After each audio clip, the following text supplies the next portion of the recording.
I logged in, it was snowing in Los Santos, but I did not have the time to appreciate the winter wonderland. Donning the closest thing I had to cold air protection as well as some shoes, I was ready to start the New Year's grind, really go hard, jump into multiplayer competition, fully participate, prove my worth, accept my place in reality, and really kick off this new year letting Francisco and I be our best, most productive and relevant selves. I was almost immediately rewarded with a queue for a rally mode race, something I'd never tried before, and I explained this to my assigned driver, Synthetic. I do not know how to play this game mode. As Francisco looked at me as if to say, just so you know, this is the person who you've entrusted my life with. As the prompt informed us, in rally mode, the driver cannot see the yellow race checkpoints or the radar, and instead the passenger, or myself, can see the checkpoints and radar and must direct the driver around to the track using voice chat. You're gonna want to head straight ahead.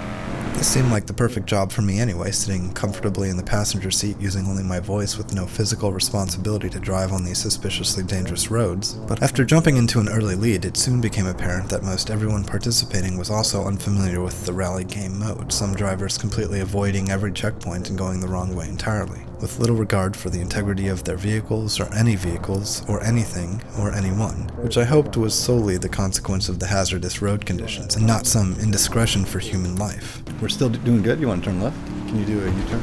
In spite of my kindest suggestions, thankfully, my strawberry friend and Mai's race came to a halt, ending before too much further collateral damage incurred, placing Francisco outside a convenience store where I would accidentally punch the air with joy, somehow immediately flagging Francisco a criminal to be murdered by a police force. This escalation, destruction, and renewal hopefully clearing the karmic cloud of the dangerous race I had just participated in. This also reminded me of a more important karmic enterprise.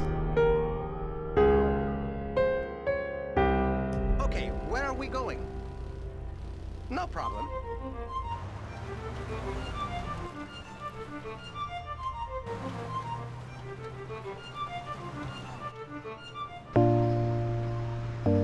I'm still purchasing candies and sodas to pay off the karmic debt I had incurred during the robbery in my first day in Grand Theft Auto Online. Here we are, friend. I hadn't seen the original convenience store employee for a long time. He had been replaced by another, hopefully by some joyful promotion to convenience store CEO. And I'm sure I had at this point generated enough profit for this particular franchise to pay for the initial therapy sessions I had sought to compensate. I do believe it to be a continued endeavor with no true price point placed on mental health, and I do it more as ongoing social support rather than as a guilt-driven penance. I of course had to request my car be dropped off so I could eat, without creating litter, all the candies and sodas I was carrying to free inventory space. And in case you were worried, I do this ceremony as often as I play. After restocking, I encountered another convenience store customer, Swoochy, whose sense of giving was a little bit less candy-oriented and a little more make us both explode, hopefully clearing any further karmic cloud bits previously mentioned. On the way to the convenience store, I had received a marketing email from the Junk Energy Company informing Francisco about a sponsored skydiving opportunity. 10 mission locations conveniently placed throughout the city.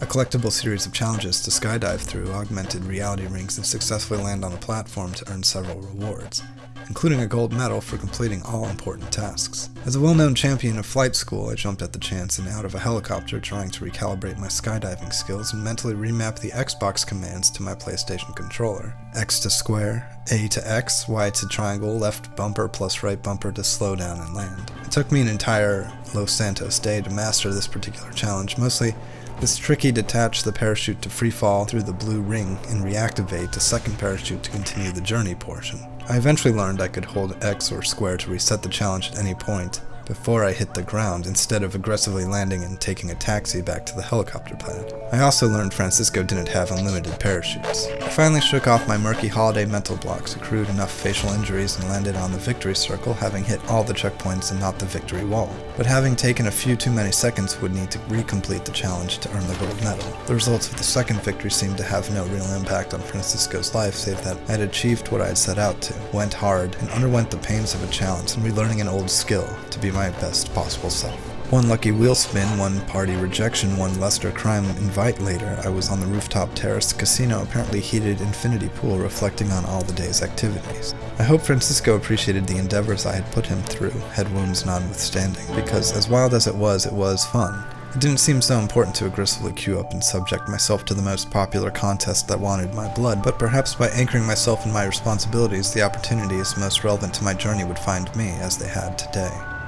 In many ways, although I was rip-roaring and ready to go at the front, I did end up having time to see the city blanketed in snow. All the different kinds of perspectives gave a feeling of a clean slate. The award of New Year's glasses gave me a future to look forward to, and with more action-packed, peaceful enterprises emerging in his world, it seems that all we are truly being asked to do is to keep playing.